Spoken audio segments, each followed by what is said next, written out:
Hi, everyone, and welcome to a brand new episode of Say Again with me, Amrita Tripathi. I'm so happy to be in conversation today with the wonderful Samit Basu. He's a writer, he's a director, he's written science fiction, fantasy, young adult fiction, superhero fiction, screenplays, and you've also been a director. I'm in awe. Thank you for joining. Firstly, claps for you, and thank you for joining this podcast. Thank you for having me, Amrita, and claps to you as well. I hope your entire audience is also aware of the many, many wonderful, diverse things that you have been doing over approximately the same time period, I want to say. Like, I think Yes. when we met, we were both in our early 20s in a very, very different world. Yes. And I remember you were, even then, one of the most kind of alive and active people doing many things and causing admiration in many hearts. Oh, thank you. Well, let me use that as a blurb, kickoff point. But yeah, early 20s, my God, it was another era, wasn't it? It really was. And I mean, ordinarily, you would think that, over a 2 decade period, you would look back and think, oh, how much we've changed. But I think for our generation, it's been more that the world got unrecognizable. And I mean, of course, people have changed, but the idea of people kind of aging is something that we're kind of on board and accustomed to, though it's always mildly surprising. But yeah, but if I just look around the world now and the world of the 2000s, it's just completely unbelievable how much has changed. Yeah, and as you said, unrecognizable. So I want to ask you a little bit about your early years. And, we have audiences in very diverse cities, I'm delighted to note, including, by the way, Kolkata and Bhubaneswar, two hometowns from for both of us, and Delhi and several other cities. Let me start by asking you a little bit about your journey, Samit. You chose very early on to embark on this sort of unconventional career of being a writer. And that involves a decision you made very young to drop out of business school. So I want to ask you a little bit about that chapter and what led to that kind of sense of self-belief as well. It's a big decision to take. Right. I mean, I think I want to chalk most of it down to complete ignorance, more than anything else. So, I'd always wanted to do something creative, right? And as opposed to the standard set of like career options that people from our country, at least of our generation, were supposed to have. So I think I'd never wanted to go to business school, just as I'd never really wanted to do economics for my undergraduate. But having gotten there, I realized that it was like this. It was this escalator to a life that I absolutely didn't want. And I knew that if I suddenly found myself being very, rich and prosperous in business or whatever, I simply would not have what it took to kind of take the big risk and and do something completely uncharted. So since I really didn't like business school the moment I joined. It was not a huge decision to leave. We were also in this time where it seemed like India was becoming this global country in the way that say Korea has become now. Um, and I think we were also first generation where more people who weren't like super elite had the option of actually thinking in terms of what do I want to do with my life? What would I like to do for a living? Which say my parents never had that option. They both had this kind of duty bound lives. These are your responsibilities. You will fulfill them. Um, since I had more freedom relatively, it seemed at that point like if I'm smart enough and I work hard enough and I take the risk, I might get to do something that I actually like. But having said all that, it did come from just complete ignorance about the world and the industries that I was going to dive into at that point. Would I do things differently? Looking back, I would do everything differently looking back in the first place. So that specific decision isn't very relevant. But yeah. What is everything you do differently? The writing? I think you always want to be a writer though, right? But I don't know, because if one, again, I don't want you to have to watch the slow and ugly process of a speculative fiction writer doing reverse time travel. Um, but I feel like if allowed to go back in time, everything would have been different anyway. So so there's no knowing what I would have done. What you would have I'm chosen to sort do. of But at the tried to same write. Yeah, no, go. You would have tried to write. You're saying Yes. I hope. with parallel universes, multiverses are all the rage. But you went on to huge success. You were, on this is 25 under 25, 30 under 30 writers to watch out for. It's very cool. And super award winning. And I think that just coming to 2024 and even the 2020s, Chosen Spirits, a book I loved, was shortlisted for incredible prizes, including the JCB Prize for Literature. The Jinn-Bot of Shantiport, which I think is your latest book, has been Yeah. shortlisted for multiple awards this year. And I just want to read a quote from the WSJ, which is that Samit Basu's novel reimagines the story of Aladdin in a bustling world of AI miracles and high-tech creatures. Oh my God, I'm dying to read this book now. Firstly, so I just want to say that success, you have found success in your chosen career. I do want to ask you a little bit about the different books, more than 10, 12 books at this stage. But first, tell me what success means to you. Sitting in 2024, knowing everything you know about the industries that you've kind of navigated. What does success mean to you? I think success means that if when I'm feeling really grumpy about my current state in life, which is most days, um, there's something to look back on with kind of fond nostalgia, as there are always these moments where you feel like, okay, maybe things are going well, um, which become these kind of very sort of treasured checkpoints for to just check back on them when things aren't going that well. Um, there's, I don't know. I mean, I think many people start off with this idea of how their lives are supposed to go. And if your life actually goes according to that graph, chances are that you are living a fairly risk free, stable, not rock the boat kind of life. I think for most people who engage with the creative industries in India, very, very few of them have this graph, but after a point, the divergence between what you might have imagined 2 decades ago your life would be like and what it actually is like is so vast Hmm. that you can't really even compare or feel frustrated about specific things. So I think success is really about learning to appreciate the good things that are happening when they are happening. Um, instead of just looking at what you don't have, which is a very Hmm. lala answer, I know. But since I frequently love you. I'm surrounded nowadays by other people who are very ambitious and who are, achieving wonderful things, but also constantly aware of what they don't have. And it's fun being that whiny uncle, kind of reminding them that they're actually doing better than most people, that most people don't get to have what they're having. And then, of course, if you kind of broaden the social context, um, Yeah. I think it's crazy how much easier the life, anyone who is Yeah. doing things by choice Yeah. um, is in a fantastically privileged position compared to most people Yeah. in the next building. So it's good to kind Yeah. of remember that sometimes, especially when you're, younger and more volatile and more kind of affected by not getting things that you want.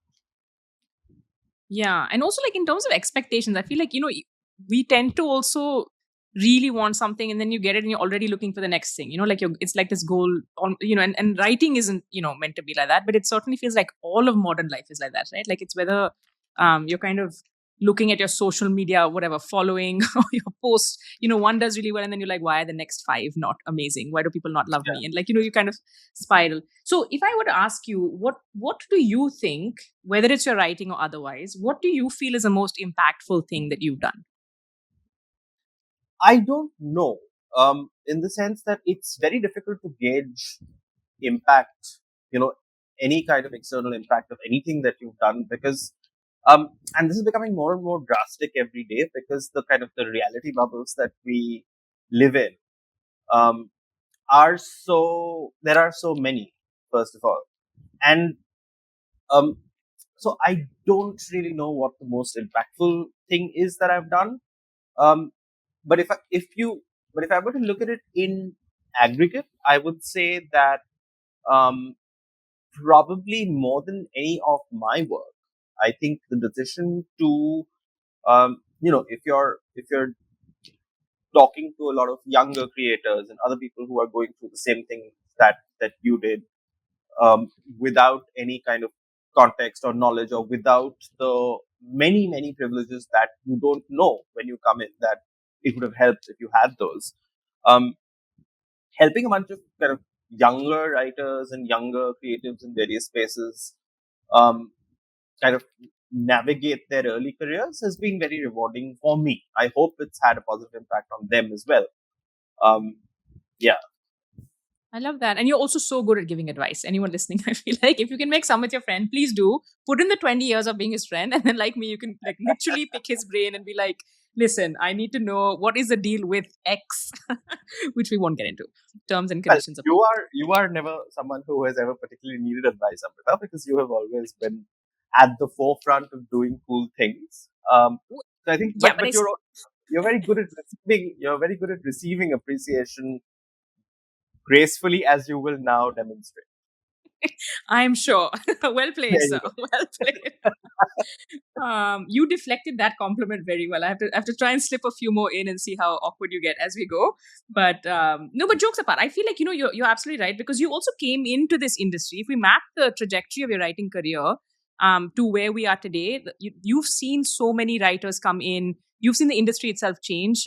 It's so interesting. I was reading an interview of yours from about 10 years ago, and in that interview, you're talking about how when you came onto the scene, it was still expected that Indian writers would write kind of this, sort of family saga. Or if I remember correctly, even back in the day, there would have to be like coconuts and like very exoticized stories. You kind of came in and changed that whole thing. And I feel like it's so interesting to see now where we have reached, because there's a certain like confidence I think that a lot of writers have that their stories are good enough. It doesn't have to cater to an audience that's not here.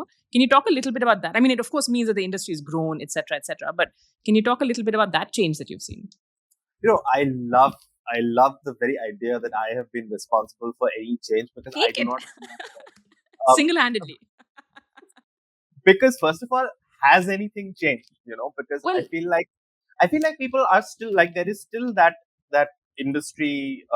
What's the word? That conveyor belt where people are still writing about the same things that they were writing about in the age of kind of peak Indian exotic fiction, and that's still fine. Like, that what still has changed, sells. Hmm. what has changed a bit is that new lines of work have come up, and I think the relative, I don't want to say democratization, but the relative ease of access to having your work out in the world, um, has caused this explosion of writing in every direction, in the sense that any kind of line of work you pick, there are 100 people doing it, and Hmm. they have their own kind of funnel world that the other funnel worlds are not particularly aware of. But I rambled my way into forgetting what the initial question No, was. I that's fine. I feel like you don't want to take credit for it. That's fine. But if I I don't can't. give you, I, I I can't give you credit for the full industry. But tell me something: is it or is it not true, Samit Basu, that at one point, if anyone was doing a story, let's say I'm talking about my favorite tribe, which is journalists, um, formerly favorite tribe, but anyone was doing a story on speculative fiction, science fiction, fantasy, there was like only one name that would come up, right? I mean, one or two names. I also remember like Payal Dhar had come out in the middle, but there is definitely your name was top of that list. So I'm not saying you created a category, but I definitely feel like your career parallels that trajectory, the uh, opening up of.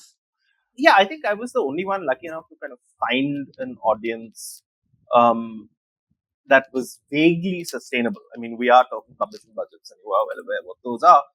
But yeah, there was a period where, I was really hoping that more writers would come up, and kind of, the opportunities that hopefully my work had created would be taken up. But that didn't.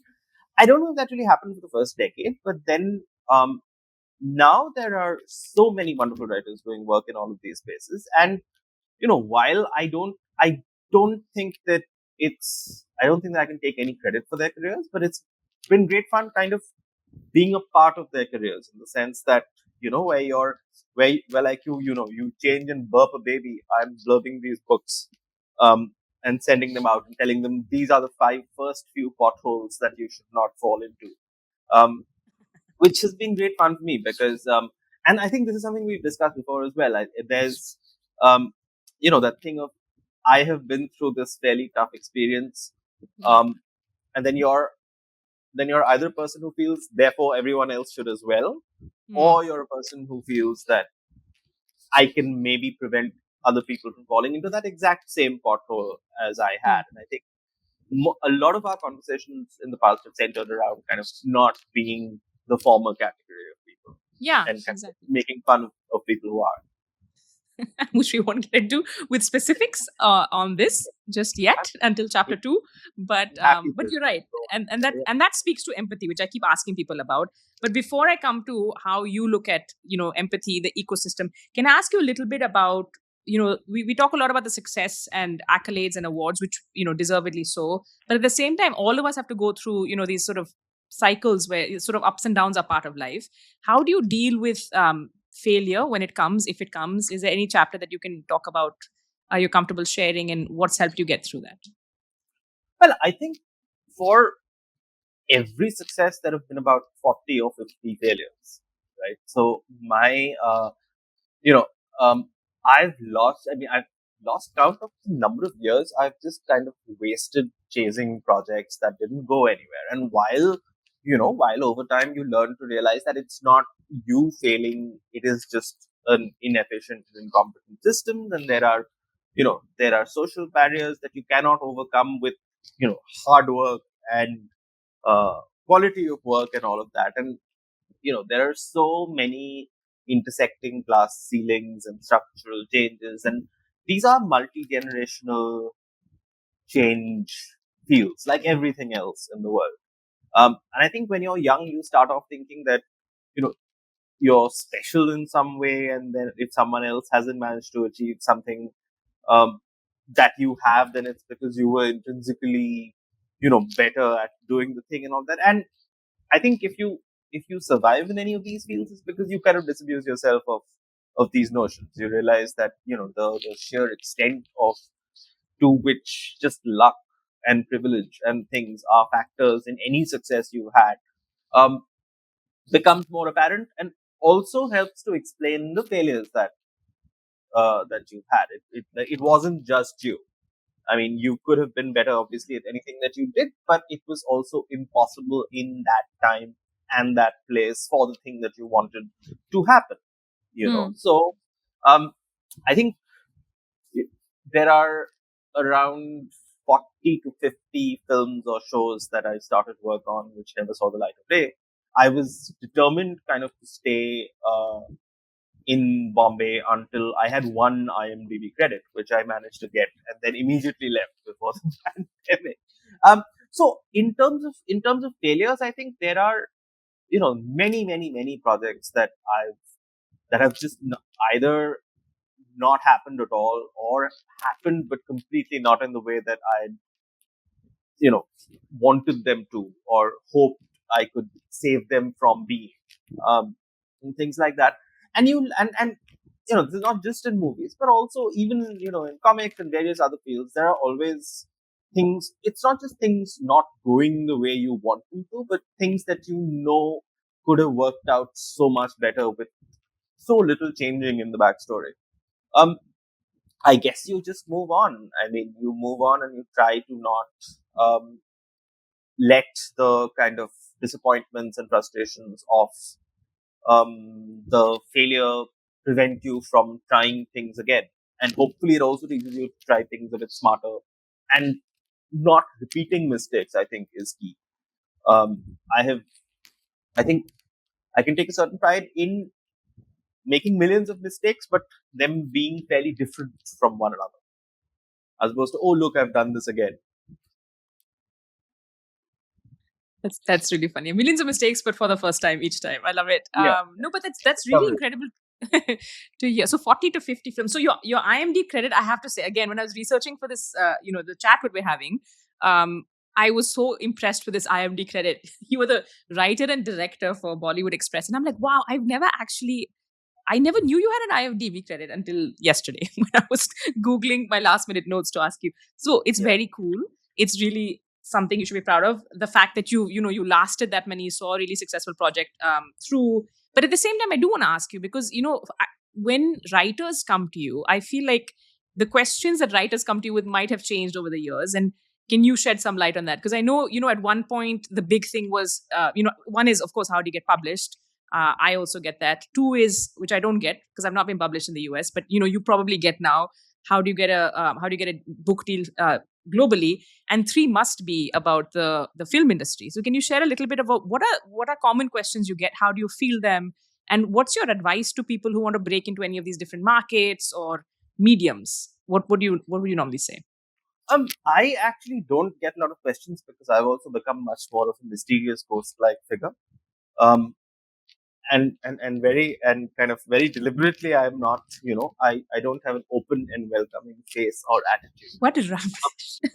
But but no. So no. But the thing is that I've also realized is that you know if someone is trying to break into any of these fields now, things have changed so much in these fields that my how I did it 21 years ago is not particularly relevant, right? And um, the, the the kind of universal true things that one might say just sound like uncles talking. So I found it much more useful to kind of, I mean, an impact zone, if we were going to call it that, is writers who are either mid-career or have had their first book come out, and so have faced that huge divergence between expectation and reality once, and are trying to figure out how to recalibrate.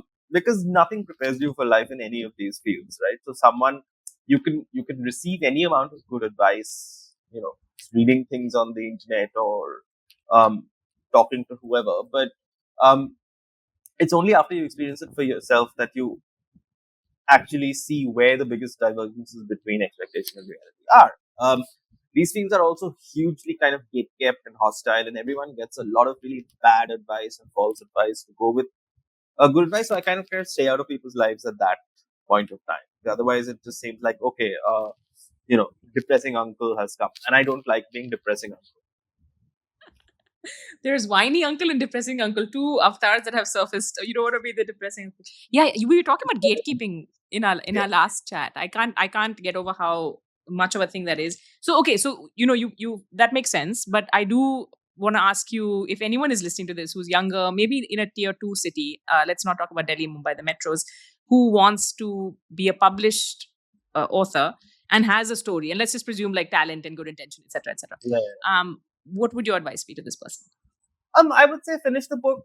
Do a lot of internet research on where you can pitch this book. There's a lot of, you know, people tend to think that doing the creative work is the hard part. It's not. It's the easiest and the most fun part. Sometimes the only easy and fun part of the entire experience. So, True story. like, True if story. you're struggling with writing or building your first major creative work, um, take a moment to think that this is as good as it's going to get.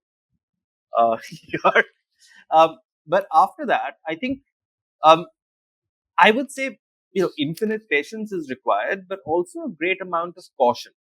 Um, there are so many things that I learned about publishing after 20 years. After 18 years in publishing, when I started engaging more with the larger bits of Western publishing, there are just so many technical aspects of publishing that hadn't come across before in Indian publishing or with smaller publishers in the West.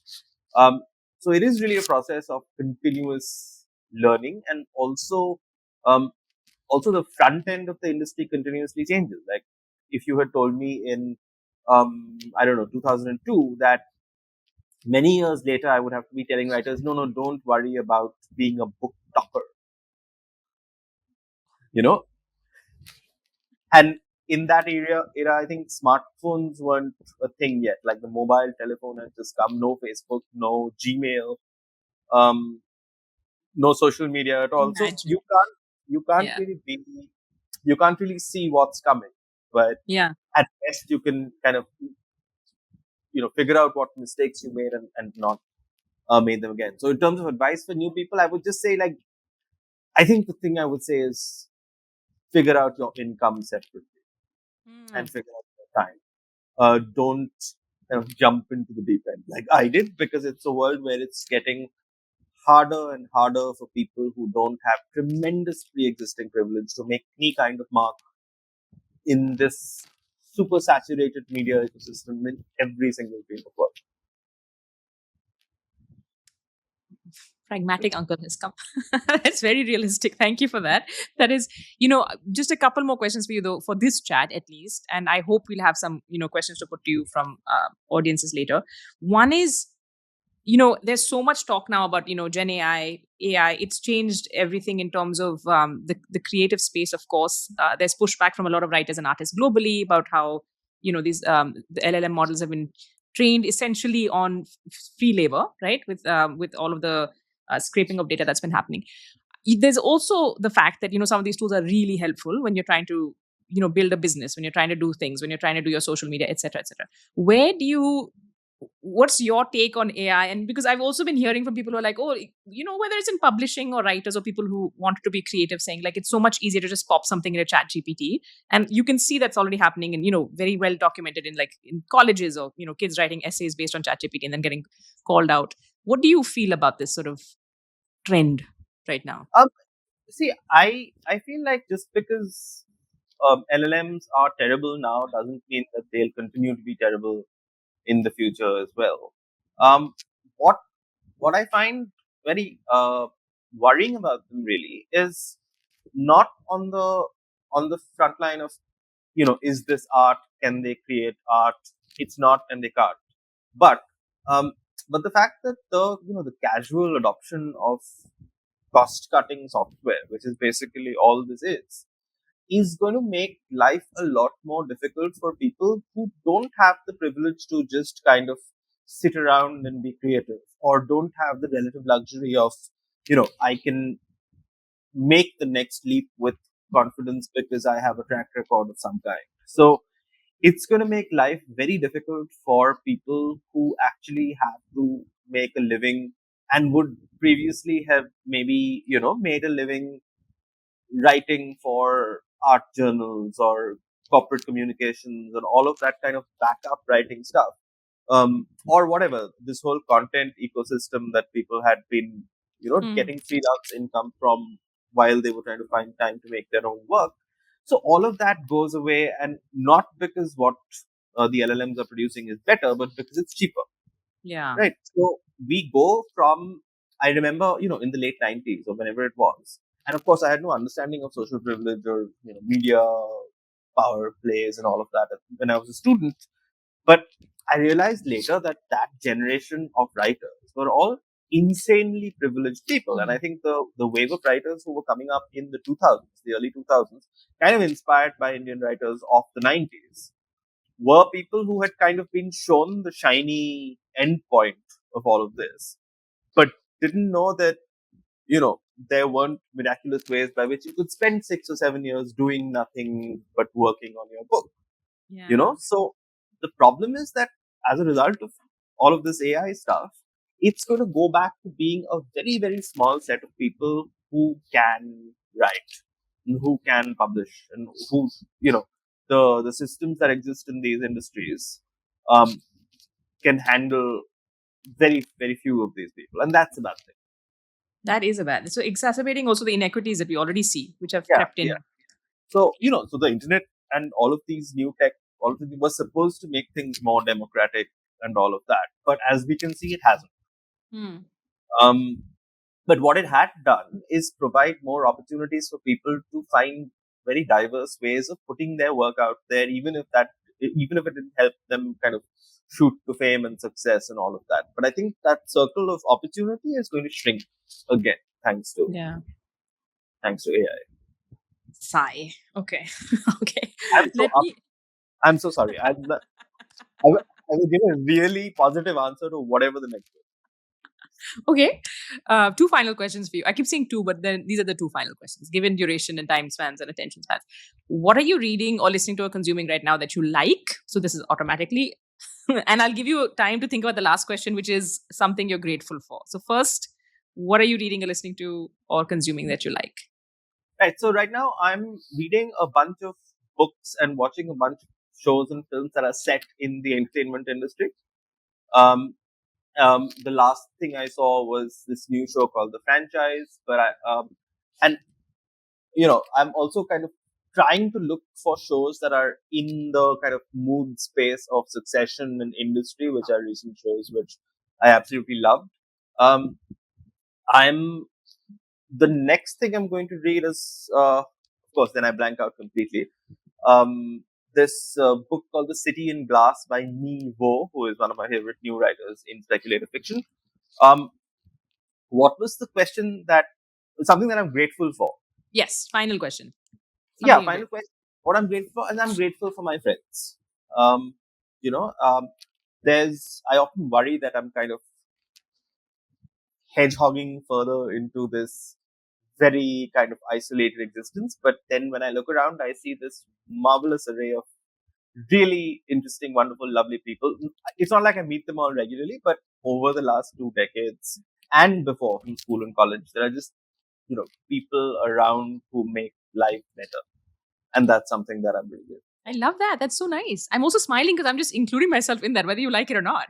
Yeah, I mean, obviously. Like, and now we found a way to, even when you're hibernating, be like, Samit, there's a virtual thing you can just do from your house, which is low intensity. No, I love that. That's really nice. And I think the older I'm getting, the more I'm also valuing the authentic, like the real friendships. I love that. And that one with new friends, like even, that it's not just school and college people. But I find myself making new friends now and then. And that's always a huge surprise, but it's also lovely. Yeah. Why is it a huge surprise? Just knowing you, why is that a huge surprise? I always assume I'll find it much harder to connect with people than I actually do. Like I'm surprised every time, which is good. Which is good. On that note, I will wind down this episode of Say Again. Thank you so much for taking the time to be on this. And I hope that our audiences love it as much as I did. And I'm going to see you very soon. Thank you for having me. It was just such a pleasure. Thank you.